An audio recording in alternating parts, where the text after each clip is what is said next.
Happy Halloween, everybody. Can you hear me? Hey. Oh, happy Halloween, everybody.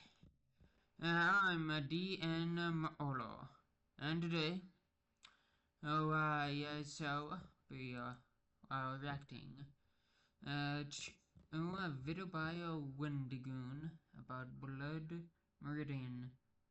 I don't know too much about the story, and it's a disturbing horror book, and apparently like evil judge character takes place in the Wild West, and this video of his is 5 hours long, so I'm gonna break it up into parts. So this will be part 1, and I will be uploading all the parts throughout the day. They will be scheduled to drop throughout the rest of Hallows Eve. So, without further ado, let's get onto it. And, the story that we are going to. So, yeah.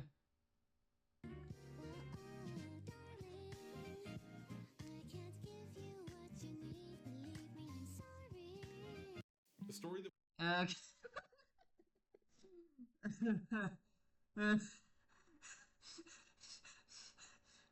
Talk about the contrast there. Gucci anime ad. Baby foods.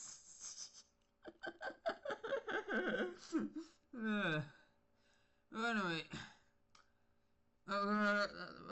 Good morning, everybody. Remember to like and subscribe. And leave a comment. Let's start this. That we are going to be talking about. The story that we are going to be talking about today is one of the most incredible and terrible stories that I have ever read. It is said by many to be one of the greatest, if not the greatest, American novel ever written, and by others to be one of the most brutal and evil things ever put to paper. And as someone who has read the story a few times at this point, I have to agree with both sides. That story that we are going to be talking about today is the novel Blood Meridian by Cormac McCarthy. There are a few stories that I read that I can definitively say change the way I look at storytelling or at narratives as a whole. And this book is certainly one of them. Now, of course, I am a little biased. Cormac's two most famous stories, No Country for Old Men and The Road. Wait. Wait, this is the same guy who wrote the book that inspired the film? Wait, or did he just straight the film? I wonder, is No Country for Old Men based off a book, or is McCormick just the guy who wrote the screenplay? I need to look this up real quick. I'll pause. Okay, so apparently, there's a novel and all that, and written by him called No Country for Old Men and all that. And yep, it is the one that the famous film is based off of. Now, I have not seen that film, but I would love to see it. And so one of these days I gotta watch that film. I really should to watch it. Well, now I'm even a bit more excited now. Are among my favorite stories ever written. So, as a fan of the author, I went into Blood Meridian hopeful, and after reading it, I think this just might be his masterpiece. Now, a lot of you might have heard of Blood Meridian, not from its history as a novel, but its history as a film adaptation, or more specifically, the lack thereof. Blood Meridian has officially been put forward as a film on 4 separate occasions, some of them having names like Martin Scorsese and Tommy Lee Jones attached. And despite that, the film has never got out of pre-production, most of the time because production companies find the contents of the novel far too disturbing and graphic to be adapted to film. And as mentioned earlier, I see where they're coming from. A lot of the stuff in here would be a massive risk to ever put to screen. But with that being said, if you're someone who values story and literature, especially American literature, this is a story you really shouldn't miss out on. And that brings us to today. What I want to do is go through the story of Blood Meridian, as I do with a lot of literature topics in these videos, and talk about the characters, events, and themes as they occur within the story. And as we read the book and analyze it together, I want to get across to you all why this is such an important and brutal story. So before we start, I have a couple disclaimers. For one, if you read any literature, or more specifically disturbing literature, and I'll talk about the specific contents of the book in a moment, and if you're okay with those contents, then I want you to stop watching this video right now, find Blood Meridian, audiobook, ebook, I don't care, and immediately listen to this story as it was originally told. I would hate to rob you of experiencing this story the way it was originally written, because it truly is a one-of-a-kind experience. So if you read anything and you're okay with disturbing content, then go ahead and enjoy the book. And for those of you that have already read it, don't want to engage with the disturbing content of it, or a lot of people on YouTube who are like myself and will not read a story no matter how many times I tell you to, which, hi, then hopefully this video can serve as a substitute or summary for the events of the book, but I can never tell it in the way McCarthy did. And the second Well, honestly, on one hand, I don't know. It would be a good idea for me to read before, watching this. But on the other hand, I don't know. I guess I'm a bit iffy when it comes to disturbing things like, on one hand, I'm repelled by them, but on the other hand, I'm intrigued and all that. I mean, honestly, I'm not exactly certain how disturbing. I've just heard that it's very disturbing. And also, honestly, I'm too cheap to do that. Okay, I'm too cheap to, purchase the book right now. And also, honestly, and honestly, it'd just be quicker if I just, watch this one. And plus, in a way, it might be more interesting content, for me to just go into this as blind as possible and all that. Like maybe you've read the book, maybe you've already watched this video, maybe you've done both, maybe you read the book before the video, maybe you read the book after the video, or maybe you've done neither. Either way, hopefully you will find my reaction to this video interesting. disclaimer for those who may be interested in the book is know that this story takes place in a pre-Civil War United States. So Oh, all instances of extreme violence, racism, oh, sexual abuse towards both women and children, as well as extreme animal violence, are depicted thoroughly and gratuitously. The story deals with the most evil parts of humanity. And there is a purpose to it, and we're going to talk about what that purpose is in this video. But if those are topics that you don't want to deal with and you don't want to see outright, then do not read this book. And yeah, I don't think I'm gonna read that book now. Yeah, I don't think I want to read that book. Yeah, yeah. perhaps even don't watch this video. I understand that a lot of what I'm going to say. Yeah, I'm gonna watch this video there, okay? I gotta do it to make content, okay? That's right. I'm a content machine. I gotta make more, like, videos in order to get more subscribers, in order to get the channel monetized, in order to make money, in order to continue this rat race in the capitalistic society. Man, what the heck am I doing? What the heck am I doing here? This is stupid. I'm stupid.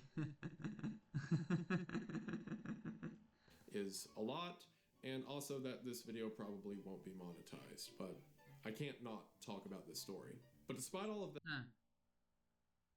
So I guess this video also won't be monetized then. No, I mean my channel's not currently monetized, so it's not a huge loss for me. So yeah, So yeah, my channel's currently not monetized. Don't got enough subscribers. Don't got enough views. So honestly, it's not too big of a loss. I mean, besides, these videos might bring in more people. So honestly, if anything, actually, whether or not this video that I'm currently recording it will be is monetized or not, or in the future, or stuff. It doesn't matter because it may, bring cause me to make money, regardless. that I find this book to be so special that I am excited to explain the story to those of you who haven't heard it before, and to nerd out about the details of it with those of you that have. So, if you're as Well, we do like passion. Passion is entertaining. excited to hear about it as I am to talk about it, then stick around as we talk about the story of Blood Meridian. Right after we deal with whatever emotional trauma I'm about to go through right now. Build a website you love with Wix. For your words.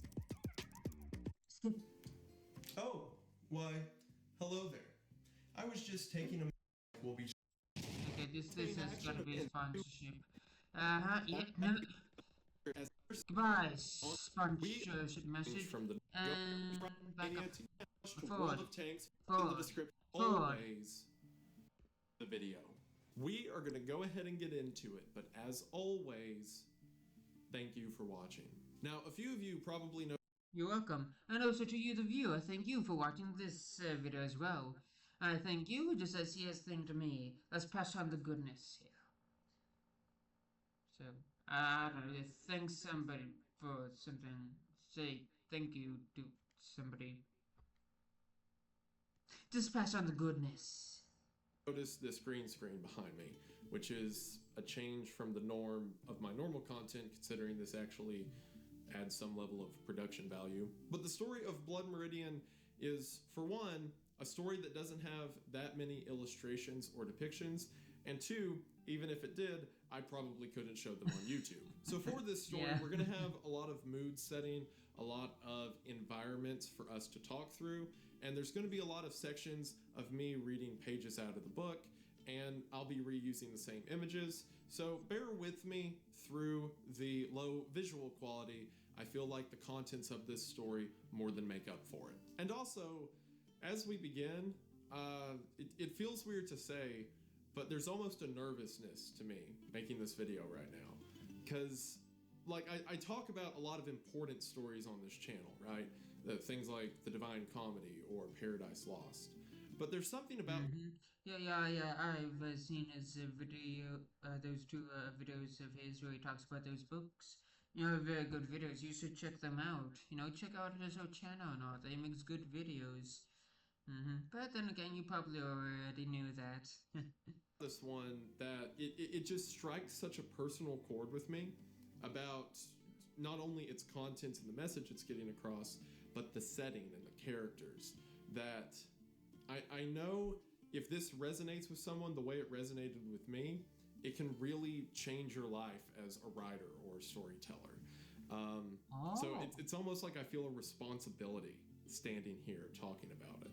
So if there are certain segments in the story that I seem a bit dramatic, or I am reading parts of it the way I feel they're intended to be read, then just bear with me. I think this story is one worth embarrassing myself over. So with all of that out of the way, let's go ahead and get started with the first question that a lot of you probably have: what is this book even about? And to explain that, I need to explain a little bit of history. Shortly after the Mexican-American War, a little more than a decade before the American Civil War, along the border between the United States and Mexico, there was constant skirmishes between American soldiers and Mexican soldiers. Even though the war was officially over, some soldiers, referred to as filibusters, would mount up arms and charge into the enemy's country to continue the war. In the midst of this bloodshed, Native American tribes like the Apaches and Yuma were fighting soldiers on both fronts. The natives wanting both the Americans and Mexicans to stay off their land. So, both the Americans and Mexicans were hostile towards the natives and vice versa, creating a scenario where all three sides of the conflict equally want each other dead. To combat these Native Americans, around 1849, the Mexican government began offering 100 pesos per Native American scalp. So that meant that anyone, Mexican, white, or Native, could get a contract from the Mexican government to go collect Native scalps and then sell those back to the government for money. One of the most famous practitioners of this was a man named Samuel Chamberlain, one of the American filibusters who I mentioned earlier. While in Mexico, Samuel separated from the American military and decided to join a gang who set about collecting Native scalps. The leader of this gang was a man named John Joel Glanton, a former Texas Ranger and soldier in the Mexican-American War. The gang who rode with him was known as the Glanton Gang, and they were among the most feared and In the middle of war, Oh, sometimes come on!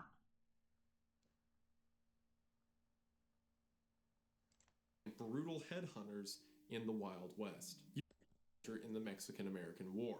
The gang who rode with him was known as the Glanton Gang, and they were among the most feared and brutal headhunters in the Wild West. Years after Samuel Chambers left the Glanton Gang, he would detail their journeys in a book called My Confession, Recollections of a Rogue. So everything that I just said is from a true historical account of the American and Mexican Wild West. So where Blood Meridian comes into play is Cormac McCarthy took the legends of this gang, of which little is factually known, and he decides to tell the story of what they might have been like through the perspective of a young boy.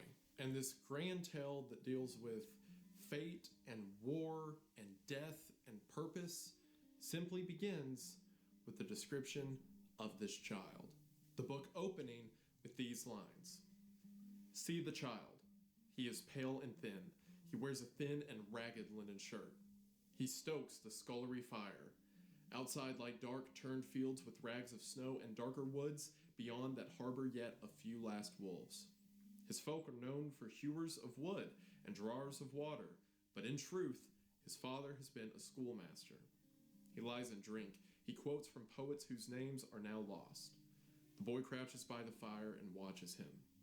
Night of your birth, 33. The Leonids, they were called. God, how the stars did fall. I looked for blackness, holes in the heavens, the dipper stove. The mother dead these 14 years did incubate in her own bosom the creature who would carry her off. The father never speaks her name, the child does not know it. He has a sister in this world that he will not see again. He watches, pale and unwashed. He can neither read nor write, and in him broods already a taste for mindless violence. All history present in that visage.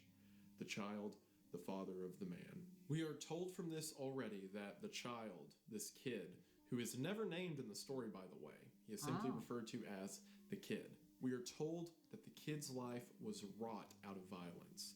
His very birth killed his mother, born in blood. We hear things like the imagery of the star falling as he was born. His father is a drunk who is both a schoolmaster but hasn't taught him how to read, almost inconsequential in the child's life. So at 14 years old, with no purpose left and a mind for irrational violence, the kid runs away.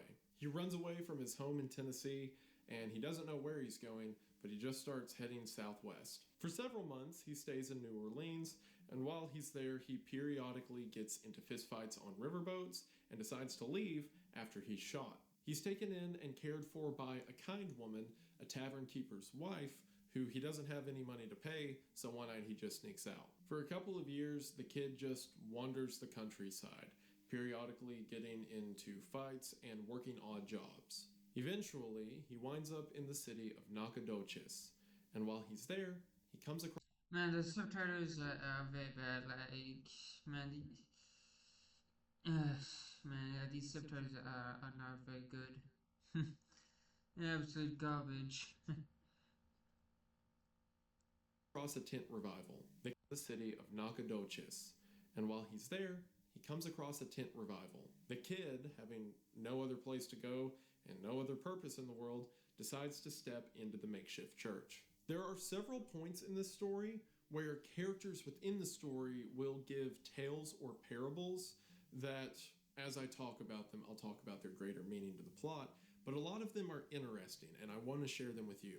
I say that and also say to mention, while this story is set in pre-Civil War United States, as you can imagine, there are a lot of slurs and other terms that are not acceptable to say. No, don't worry. I've read Huckleberry Fitting by Mark Twain, so don't worry. Especially on YouTube. So, for obvious reasons, if I come across a place where one of those slurs is present, I'm going to replace the word with black person or, Good idea. Yeah. That's a good idea. or Mexican person or what have you, because I wonder what's an offensive slur for a Mexican.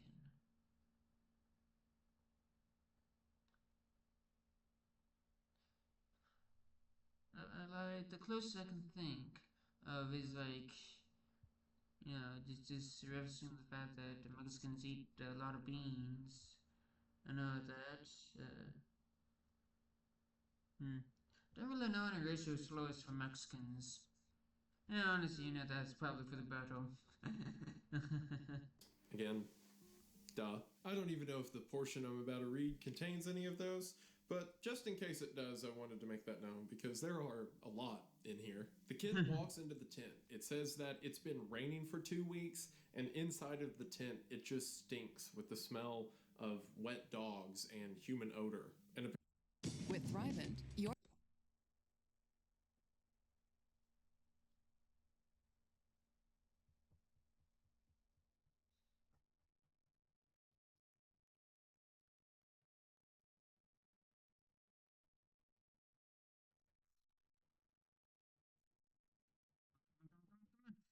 And apparently, this Reverend Green has been preaching for 2 weeks straight. Neighbors, said the Reverend, he couldn't stay out of these here hell holes right here in Nacogdoches. And apparently, this Reverend Green has been preaching for 2 weeks straight. Neighbors, said the Reverend, he couldn't stay out of these here hell holes right here in Nacogdoches. I said to him, said, you going to take the Son of God in there with you? And he said, oh, no, I ain't. And I said, don't you know that he said, I will follow ye always, even unto the end of the road? That was my evangelical voice. Hope you enjoyed it. The Reverend continues to give his sermon. I think he did a good job. Talking about how no matter where you travel or what you do, God is always with you. He's an ever-present figure, even if you don't want him to be. The kid seems to disregard this and has a conversation with the man next to him about the weather. And it's immediately after this that we are introduced to, I have to think this over, but what might be the greatest villain in all of fiction. Or Oh, is this the judge character that I've been hearing about? at least top 5 greatest villains in all of fiction. It's weird to call him a villain because the story is primarily made up of villains. There's really no heroes here. But he's certainly an antagonistic force in the story. And that is the character known as the Judge. And the Judge's introduction into the narrative is a perfect introduction of this character. An enormous man dressed in an oilcloth slicker had entered the tent and removed his hat. He was bald as a stone, and he had no trace of beard, and he had no brows to his eyes nor lashes to them. He was close on to 7 feet in height, and he stood smoking a cigar even in this nomadic house of God, and he seemed to have removed his hat only to chase the rain from it, for now he put it on again. The Reverend had stopped his sermon altogether. There was no sound in the tent. All watched the man. He adjusted the hat and then pushed his way forward as far as the crateboard pulpit where the Reverend stood, and there he turned to address the Reverend's congregation. His face was serene and strangely childlike. His hands were small. He held them out. Ladies and gentlemen, I feel it my duty to inform you that the man holding this revival is an impostor. He holds no papers of divinity from any institution, recognized or improvised. He is altogether devoid of the least qualification to the office he has usurped, and has only committed to memory a few passages from the good book for the purpose of lending to his fraudulent sermons some faint flavor of the piety he despises. In truth, the gentleman standing here before you, posing as a minister of the Lord, is not only totally illiterate, but is also wanted by the law in the states of Tennessee, Kentucky, Mississippi, and Arkansas. This man, who will come to find is known as the judge, steps to the front of the room and begins announcing how this man is not only fraudulent, but is wanted by the law. "Oh God," cried the Reverend, "lies, lies!" He began reading feverishly from his open Bible. The judge ignores this and continues on a variety of charges, the most recent of which involved a girl of 11 years, I said 11, who had come to him in trust and whom he was surprised in the act of violating while actually clothed in the livery of his God. A moan swept through the crowd. A lady sank to her knees.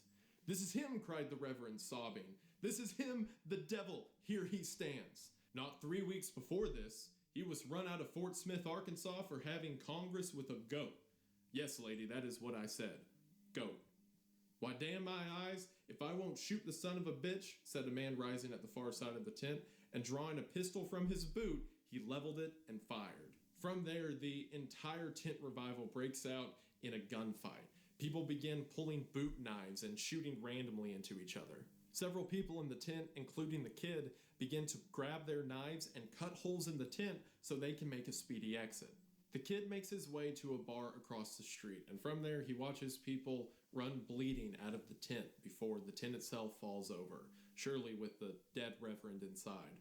By the time the kid gets there, the judge has already made it to the bar, and after more men begin to come into the bar out of the rain, a few of them walk up to the judge and begin talking to him. "Judge, how did you come to have the goods on that no account?" "Good," I need to get an ad blocker. said the judge. "When you was in Fort Smith." "At no account." "Goods," said the judge. "When you was in Fort Smith." "Fort Smith." "Where did you know him to know all that stuff on him?" "You mean Reverend Green?" "Yes, sir, I reckon you was in Fort Smith before you come out here." "I was never in Fort Smith in my life. Doubt that he was." They looked from one to the other. "Well, where was it you run up on him?" "I never laid eyes on that man before today. Never even heard of him." He raised his glass to drink. There was a strange silence in the room. The men looked like mud effigies. Finally, someone began to laugh. Then another. Soon they were all laughing together. Someone bought the judge a drink. The judge, either not liking the reverend or out of just plain meanness, walked into a tent revival, told a lie that got the reverend as well as several others killed, and seemed to do all of it for fun, which is a perfect introduction to his character. The kid seemingly pays no mind to this. Oh my god, that is pure evil. I guess that judge really is the devil. There's very few moments in the book where told explicitly what the kid is thinking or what his thoughts on something are, but he does take note of the judge's strangeness. It comes up later in the story. I mean, how could you not? You're in the middle of the Old West, and among all of the raggedy, shaggy faces of the men with their long beards and long hair, you have someone in an oiled suit who is nearly 7 feet tall, completely hairless, and as we'll find later in the story, albino. Technically, I don't remember any point in the story where McCarthy explicitly says he's albino, but he describes him as very, very pale, and most people interpret his appearance to be that of a 7 foot tall, giant, hulking albino man. He seems like an alien stepped into this world for some purpose beyond ours, and it's something that we'll touch on more as we get into his character. The other detail about this story, which I probably should have prefaced whenever I was telling people to go read it, so oops. But something you need to know going in is Cormac McCarthy doesn't use punctuation. He uses periods, the occasional question mark, every now and then a comma, and that's it. He also uses colons whenever he's about to list something, but that's it. He said in an interview, I believe the quote was, "Why would I mark up the page with silly little dashes and lines?" So there's no quotation marks, there's no semicolons, there's no breaks in sentences. You decide where the commas would go typically. So I am even. Yeah, so it's written like a person from the old west would write. By just reading the words on page, I'm kind of giving you my interpretation of what's emphasized. I remember whenever I first started reading McCarthy in high school, we read The Road, my junior year English class, which was a trip. But I remember whenever we started the book, the teacher was like, "Oh yeah, just so you know, McCarthy doesn't use punctuation." And I remember being like, "You can do that? You can get to such a level of writing that you're just like, meh, who cares?" But it is a testament to his writing style that there are several points in this story where there are like more than 3 people having a conversation at once. And because of how each character is characterized, despite never being denoted who's talking or giving quotation marks, normally I have no trouble just reading straight through it and figuring out who's saying what. So a couple of days later, the kid's still staying in Nacogdoches and it's still raining. So he goes out one day to go to the bathroom, or the Jakes as they're called in the story, effectively an outhouse. So he's walking out of the house he's staying in to go to the outhouse, and it had been raining for so long that they had set out. Okay, I'm gonna turn off the closed captions. The misspelling's a bit more distracting than helpful. Boards through the middle of town. It had been raining for so long that they had set out boards through the middle of town so that rather than stepping in the deep mud, you could just walk across the boards. So as he's walking on the boards to go to the bathroom, there is a man walking up from the bathroom. So the two are walking towards each other. And as they get to the same spot, the man who's walking up says, "You better get out of my way." So the kid just kicks him in the jaw. And they both pull knives and immediately get into a knife fight. So the kid, like, he cares about his own life so little. Wix. He cares about his life so little that Wix. Stepping in the mud is like, I guess it's worth dying over. So as they get into this fight where they're both pulling knives and trying to stab each other, someone comes up and just knocks both of them out.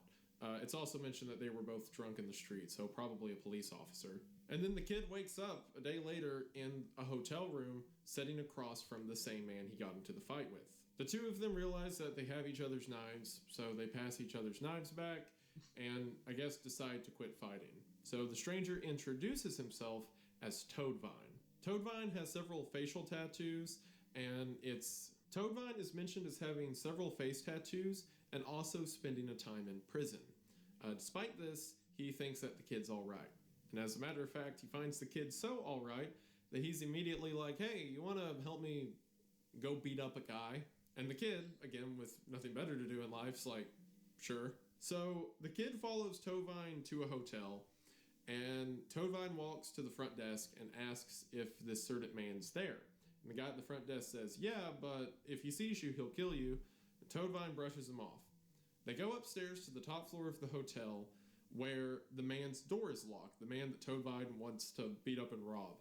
So Toadvine tells the kid to get some paper and light it on fire and shove it under the dude's door.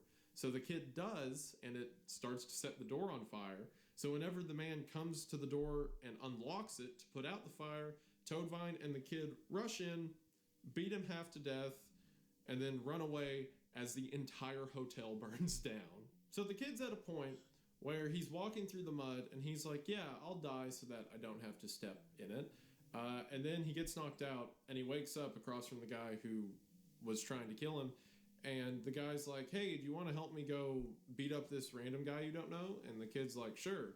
And they get there and Toadvine's like, "Burn the hotel down." And the kid's like, "Okay." The kid has no purpose. He is, as the story said in the beginning, wrought with a mind for violence and not much else. Yeah, yep, clearly. uh, man, So after this, there truly are no heroes in this story, are there? the kid goes to get his mule and continue on his journey. And as the kid leaves town, the final lines of chapter 1 say this: When he passed back through the town, the hotel was burning, and men were standing around watching it, some holding empty buckets. A few men sat horseback watching the flames, and one of these was the judge. As the kid rode past, the judge turned and watched him too. He turned the horse as if he'd have the animal watch too. When the kid looked back, the judge smiled. The kid touched up the mule, and they went sucking out past the old stone fort along the road west. The judge is an omnipresent threat throughout the story in a way that's hard to explain, at least on a first read through, first understanding of the story. But it's menacing that even in the beginning, he was right there, smiling, just as fate so happened to bring these two together, even if for a short time. The judge will come up later in the tale, but for now we continue to follow the kid on his currently pointless expedition. As the kid continues on his journey, it begins to storm, and he comes across a hermit who's living in a mud hut. Nowhere else to go, the kid asks to stay with him, and the hermit agrees. All the hermit has to offer in way of food is some rotten prairie dog and old salty water. The hermit says that he used to be a slave trader and has since fallen on hard times, hence him now living in a mud hut on the side of the road. And as the hermit is describing his situation, the two begin to have a conversation, beginning with the kid. I thank you. Lost you way in the dark, said the old man. He stirred the fire, standing slender tusks of bone up out of the ashes. The kid didn't answer. The old man swung his head back and forth. The way of the transgressor is hard. God made this world, but he didn't make it to suit everybody, did he? I don't believe he much had me in mind. Aye, said the old man. But where does a man come by his notions? What world's he seen that he liked better? I can think of better places and better ways. Can you make it be? No. No, it's a mystery. A man's at odds to know his mind because his mind is odd he has to know it with. He can know his heart, but he don't want to. Rightly so. Best not to look in there. It ain't the heart of a creature that is bound in the way that God has set for it. You can find meanness in the least of creatures, but when God made man, the devil was at his elbow. A creature that can do anything. Make a machine, and a machine to make the machine. And evil that can run itself 1,000 years. No need to tend it. You believe that? I don't know. Believe that. The hermit puts forward the idea that man is especially evil because of his capabilities for evil. You can find meanness anywhere. You can find meanness in an animal. But maliciousness and terror, that is the work of man. And that at some point, man's evil becomes self-sustaining and is a creature that we can no longer control. There's also this strange mention. Honestly, a terrifying idea there. You know, the sustaining evil. Uh, Frankly, I feel like evil is too destructive of a force to keep it self-sustaining. For too long, like eventually evil will ends up destroying itself. Evil doesn't really create as much as it twists and perverts and destroys. So the kid goes to sleep, and then it says, he woke sometime in the night with the hut in almost total darkness, and the hermit bent over him, and all but in his bed. What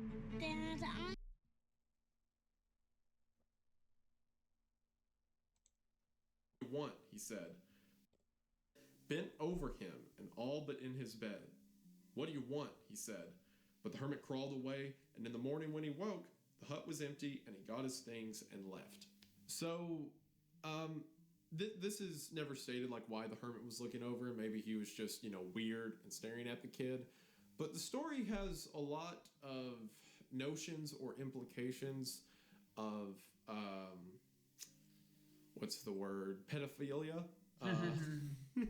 And different instances, and I think this might be one of those. It would also be fitting to the narrative of this story if someone who talked about man's capacity for evil also had a large capacity for evil. But again, this is very minor compared to what we're going to get into. As the kid travels, he meets a band of cattlemen going to Bexar.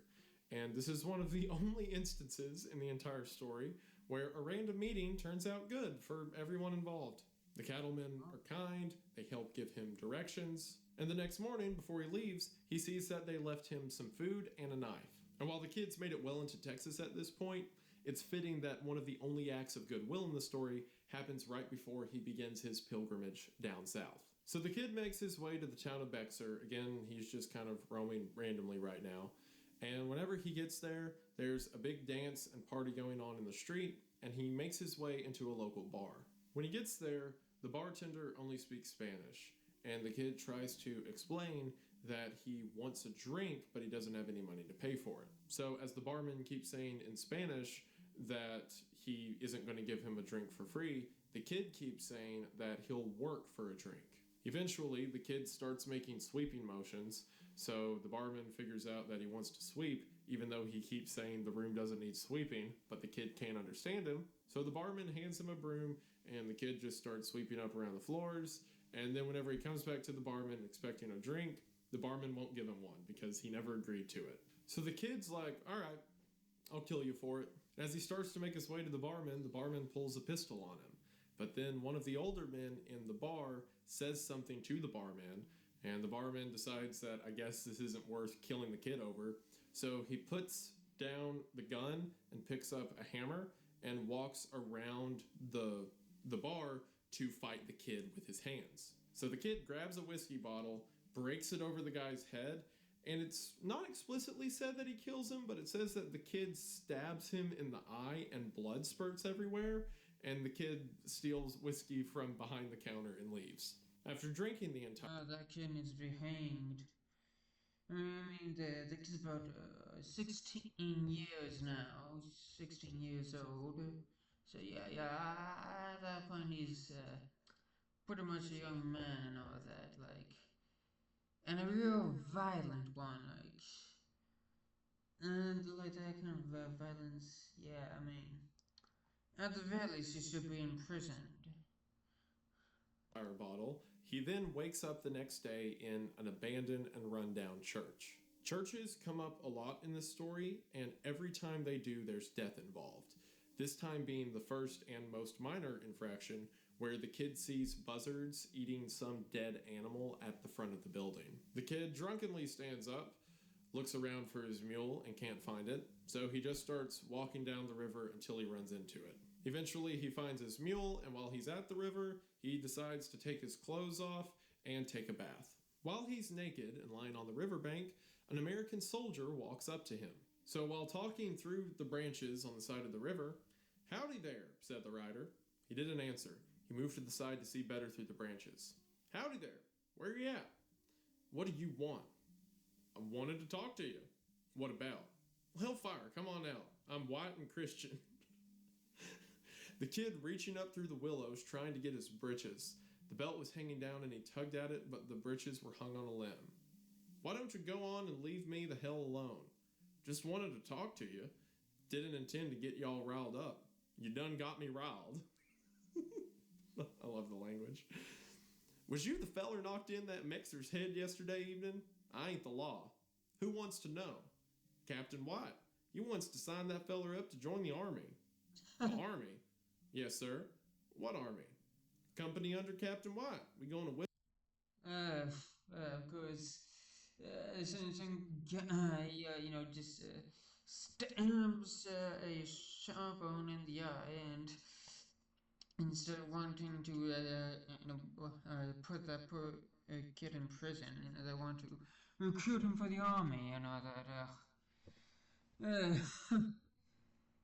whip up on the Mexicans. The war's over. He says it ain't over. Where you at?" Captain White and the soldier who's come to recruit the kid are the filibusters that I mentioned earlier. American soldiers who, even though the Mexican-American War was over, decided to keep fighting for purpose or just because they hated Mexico. This is expanded on whenever the kid finally puts on his clothes and they start talking. "Kindly fell on hard times, ain't you, son?" he said. I just ain't fell on no good ones. I don't know if that's funny to me. You ready to go to Mexico? I ain't lost nothing down there. It's a chance for you to raise yourself in the world. You best make a move some way or another before you go plumb in under. What do they give you? Every man gets a horse and his ammunition. I reckon we might find some clothes in your case. I ain't got no rifle. We'll find you one. What about wages? Hellfire, son, you won't need no wages. You get to keep everything you can raise. We going to Mexico, spoils of war. Ain't a man in the company won't come out a big landowner. How much land you own now? I don't know nothing about soldiering. The man eyed him. The shooter who murdered. Yeah, very, very sad. Anyway, I keep on, yeah. Cigar from his teeth and turned his head and spat and put it back again. He took the unlit cigar from his teeth and turned his head and spat and put it back again. Where you from? He said. Tennessee. Tennessee. Well, I don't misdoubt what you can shoot a rifle. I like that. That's good. So the man explains to him that the purpose that a lot of them are doing it is because it's war. They're plunderers, effectively. You can steal whatever you want, like a pirate. And after hearing that he'll get money and some clothes and a horse out of it, the kid's like, sure, I'll go die to kill some Mexicans. Who cares? I mean, the kid killed someone over a bottle of whiskey and was willing to die so he wouldn't step in the mud. I don't really think he has any creed or purpose to fighting. It's just he gets new clothes. We rarely get mentions of this story of, like I said earlier, the kid's mental state or what's going on in his head. But we get a weird mention of shame right here whenever the kid goes to meet Captain White, the one putting together the filibuster regiment. When they meet, it says, the captain nodded his head. He was looking the kid over. What happened to you? What? Say, sir, said the recruiter. Sir? I said, what happened to you? The kid looked at the man sitting next to him. He looked down at himself, and he looked at the captain again. I was fell on by robbers, he said. Robbers, said the captain. Took everything I had, took my watch and everything. Have you got a rifle? Not no more, I ain't. Where was it you were robbed? I don't know, there wasn't no name to it. It was just a wilderness. Where were you coming from? I was coming from Nacogdoches? Yeah, yes sir. Yes sir. How many were there? The kid stared at him. Robbers, how many robbers? 7 or 8, I reckon. I got busted in the head with a scatling. The captain squinted one eye at him. Were they Mexicans? The captain, as we're going to see, just has hate in his heart, not much. Yeah, I guess it was real ironic that one of the members, is himself a Christian when acting in a rather unchristian-like manner. But then again, I guess it's not too surprising. Much else. But the kid looks at the rags he's wearing, the fact he has no clothes or money, and decides to lie. He doesn't just say, this is how I am, as it seems he doesn't care about anything, but he does have some sense of self-pride because he was not willing to admit that. He instead says that he was recently robbed, and that's why he looks the way he does. There are brief instances of the kid's humanity, or at least his relatability throughout the story, and this is one of them. The captain, after talking about how fine soldiers from Tennessee are, says, the captain leaned forward. We fought for it, lost friends and brothers down there, talking about the Mexican-American War. And then, by God, if we didn't give it back to a bunch of barbarians that even the most biased in their favor will admit have no least notion in God's earth of honor or justice or the meaning of republican government.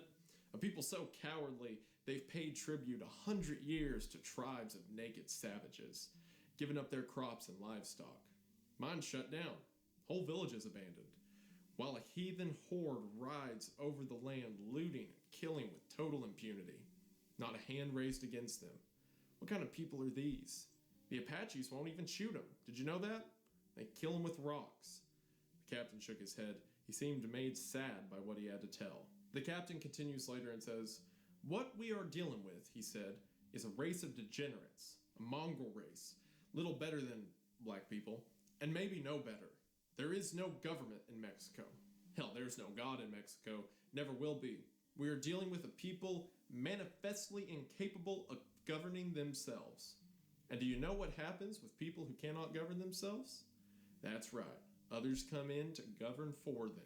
So we see here, while the kid and seemingly the soldier he talked to by the river are kind of in it for the money, the first thing he incentivized him with is, oh, we're going to keep whatever we got in Mexico. This Captain White genuinely has a purpose to go there, even if that purpose is to just murder Mexican people.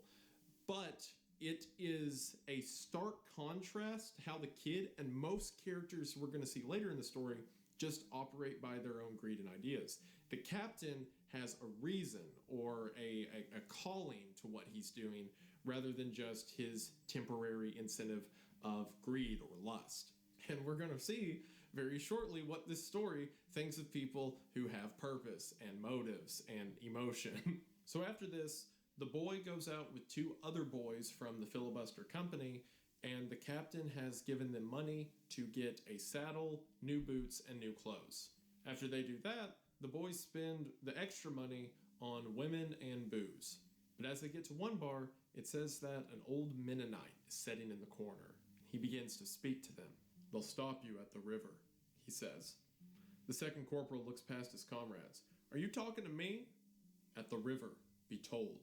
They'll jail you to a man. Who will? The United States Army, General Worth. Hell they will. Pray that they will. He looks at his comrades. The Smurf's voice cat. I don't care.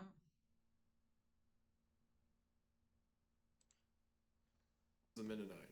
What does that mean, old? He looks at his comrades. He leans towards the Mennonite. What does that mean, old man? Do you cross the river with yon filibuster armed? You'll not cross it back. Don't aim to cross it back. We go into Sonora. What's it to you, old man? The Mennonite watches the in-shadow dark before them as it is reflected to him in the mirror over the bar. He turns to them. His eyes are wet. He speaks slowly. The wrath of God lies sleeping. It was hid 1,000,000 years before men were, and only men have power to wake it. Hell ain't half full. Hear me. You carry war of a madman's making onto a foreign land. You'll wake more than the dogs. So far, we've had the preacher who says that God goes with you everywhere, like it or not. We've had the hermit who says man has infinite capacity for evil, and we have the Mennonite who says that if they journey into this southern land, they're going to wake the wrath of God. And it seems that part of that... Well, I gotta say that's a terrifying thing to hear. One does not want to wake the wrath of God, that's for certain. Anybody who has, heard even the slightest bit of good thought to be wise enough to know that. That wrath was awakened that night, because as the three boys get drunk, they get into a part of that wrath was southern land. They're going to wake the wrath of God. And it seems that part of that wrath was awakened that night, because as the three boys get drunk, they get into a pointless bar fight, and one of them is killed. That morning, as the kid and the other soldier stand in front of their fallen comrade, the Mennonite walks up once again and says, "There is no such joy in the tavern as upon the road thereto." In other words, the death of this boy is just one of many if you continue on this path. After this, the gang of filibusters begin to travel south with the kid in their ranks. They are immediately infinitely out of their depth. Only a few days of walking, they haven't even ran into combat yet, and they're already near dehydrated and at the end of their limits. 4 of them die of sickness a week in before they've came into contact with any enemy. It says that as they bury their dead and leave the bones of the food they eat behind, that a pack of coyotes has just started following them across the desert and eats and digs up whatever they leave behind. So even nature itself knows they're not capable of surviving and that they're not a threat out here. They find a small house as they're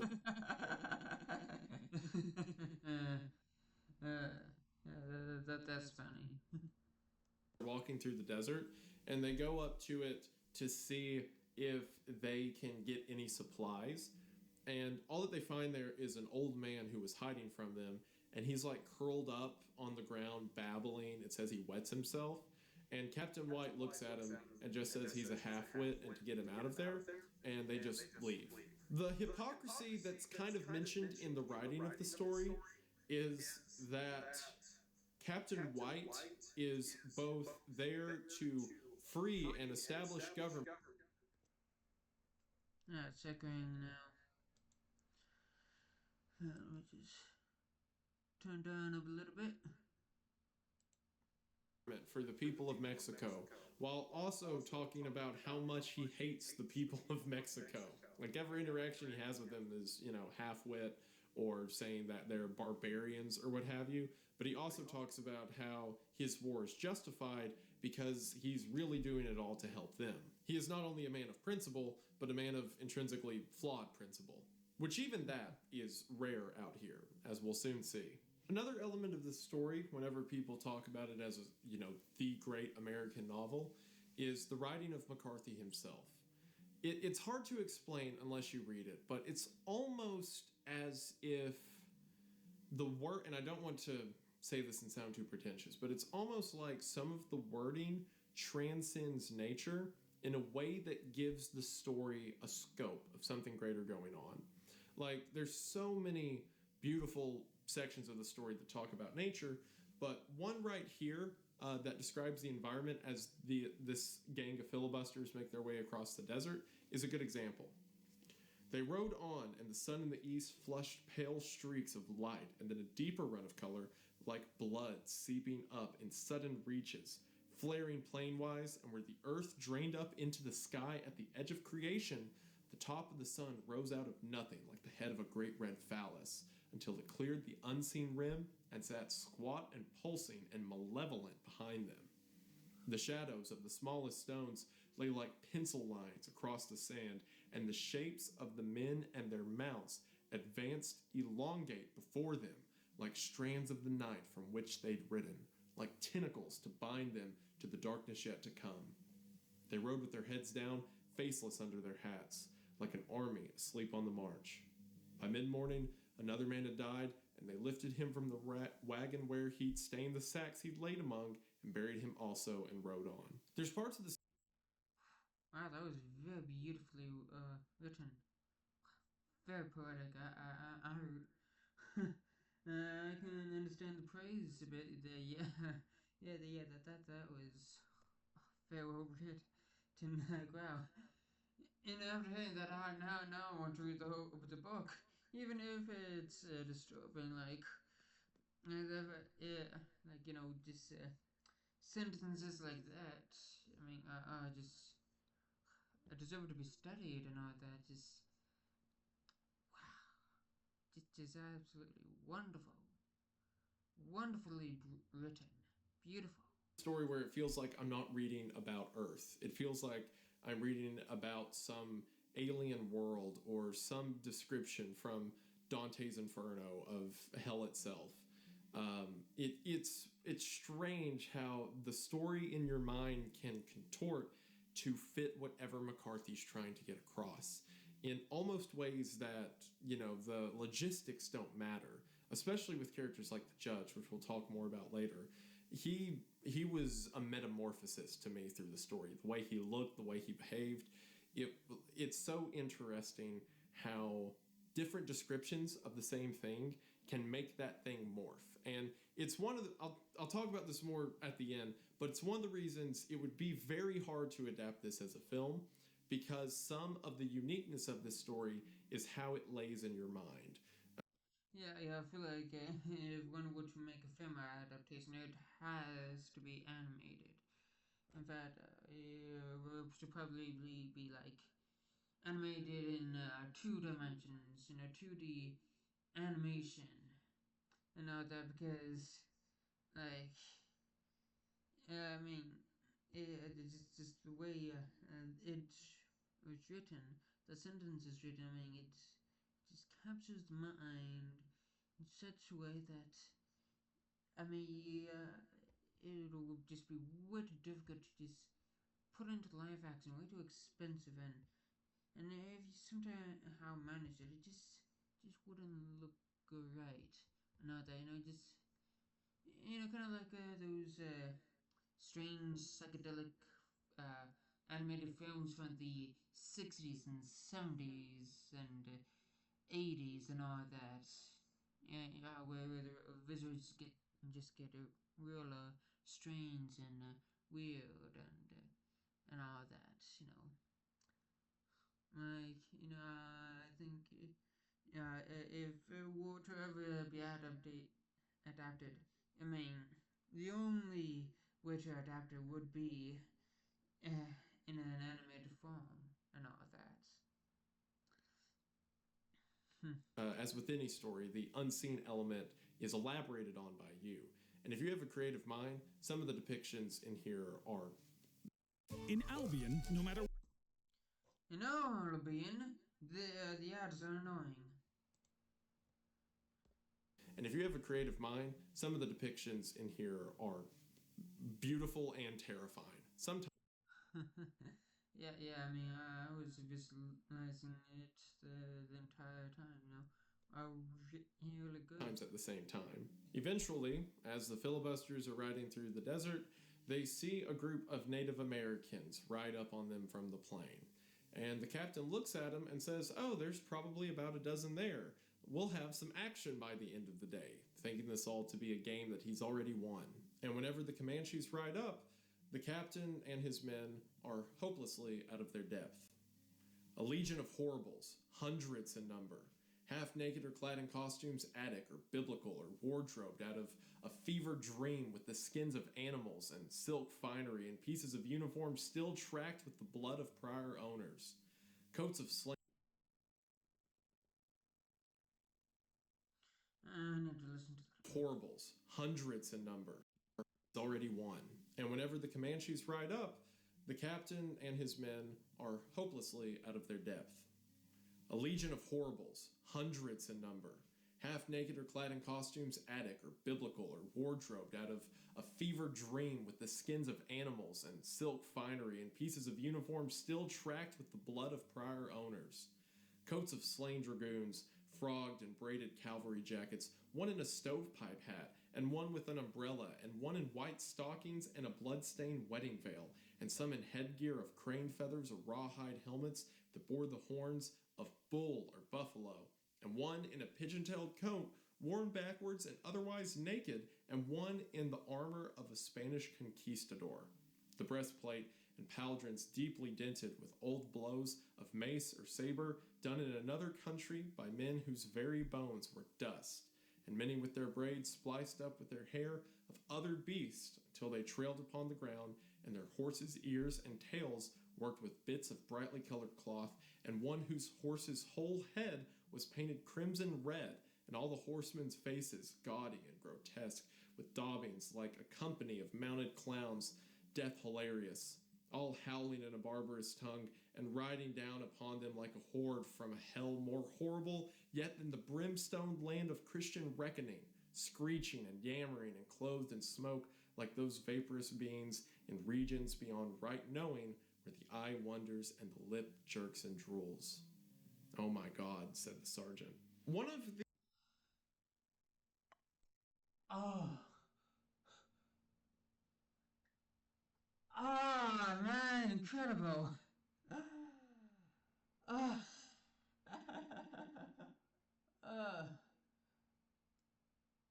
Yeah, there's no way you're gonna get that in live action. Like, oh man. Oh man, like, I mean, if you were to do that in live action, it would not be nearly as just terrifying. Okay, this, and, oh yes, oh, incredible.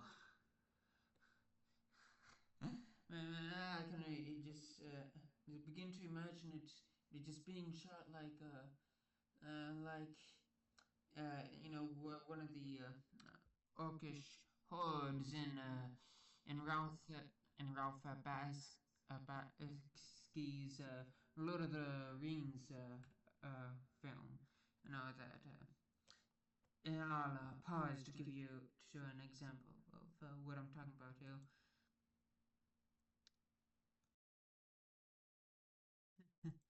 Yeah,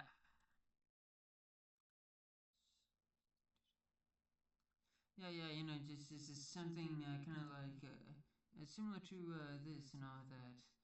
Mm. I just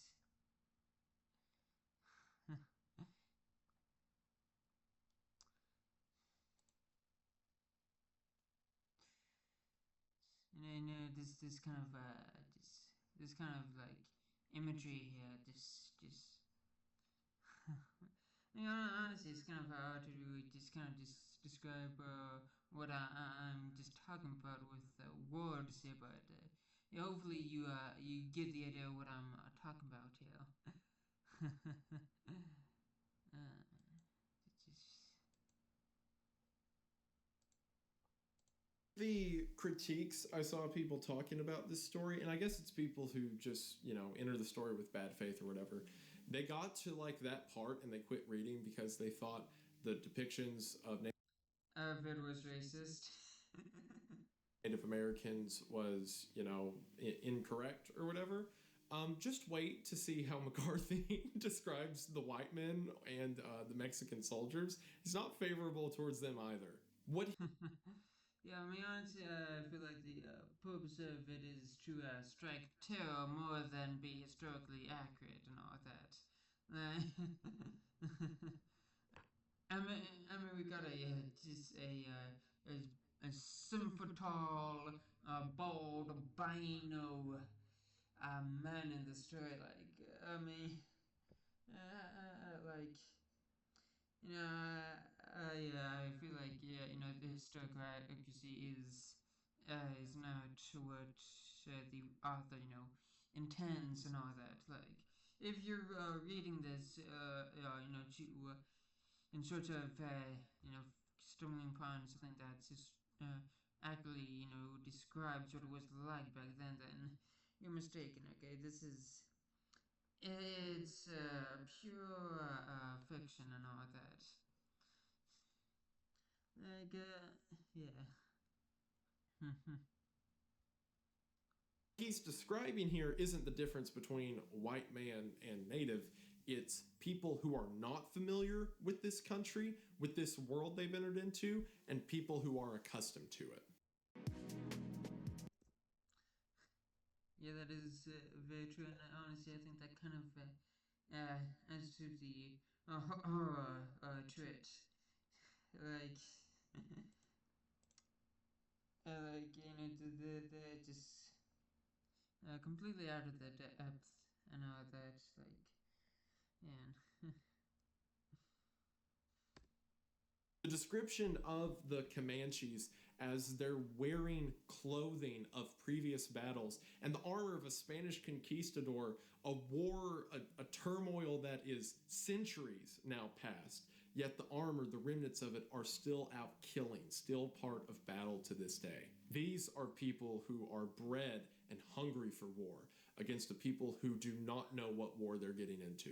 And because of that, rightfully so, the filibusters are slaughtered. The Oh.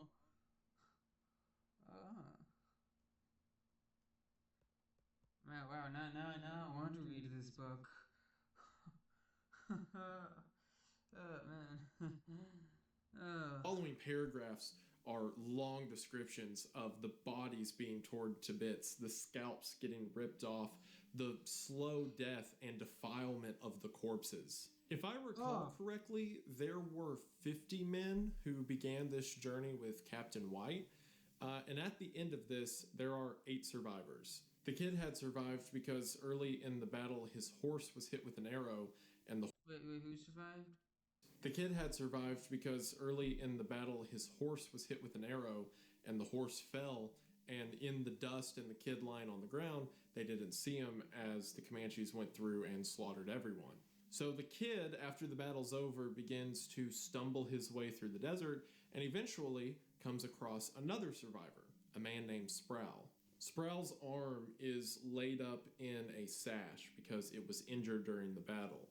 And at one point, he begins to cough up blood into his fist, and the kid asks if it's from the injury, and Sproul says no, it's because he has tuberculosis, or the consumption as they called it, and he moved out west for his health, which is grimly ironic. So standing there in the middle of the desert, Sproul's like, well, you want to head back? And the kid says, to where? And Sproul says, I don't know, Texas? They've been walking for weeks to get out this far, and they have absolutely nothing out here to save them. So their best guess is to just follow the road. So the men just start walking, and they come across an abandoned town that it seems was also attacked by the Comanches. Also, another point to mention about McCarthy's characterization of several characters in the story is the bias McCarthy has is always the bias that the kid has within the tale. Initially, he will view some characters as mysterious or righteous, only for later in the story them to be described as dogmatic or evil. And that's because even though the story isn't first person through the kid's perspective, he is the vehicle that we're following. So a lot of the world as it's described is the way the kid sees it. Yeah, I think that's a very interesting idea. Anyway, I think I'll stop the video right now. You know, it's over an hour long, and yeah. But don't worry, I'll be uploading another part of this lit eater today. So don't worry, I'll be back very soon.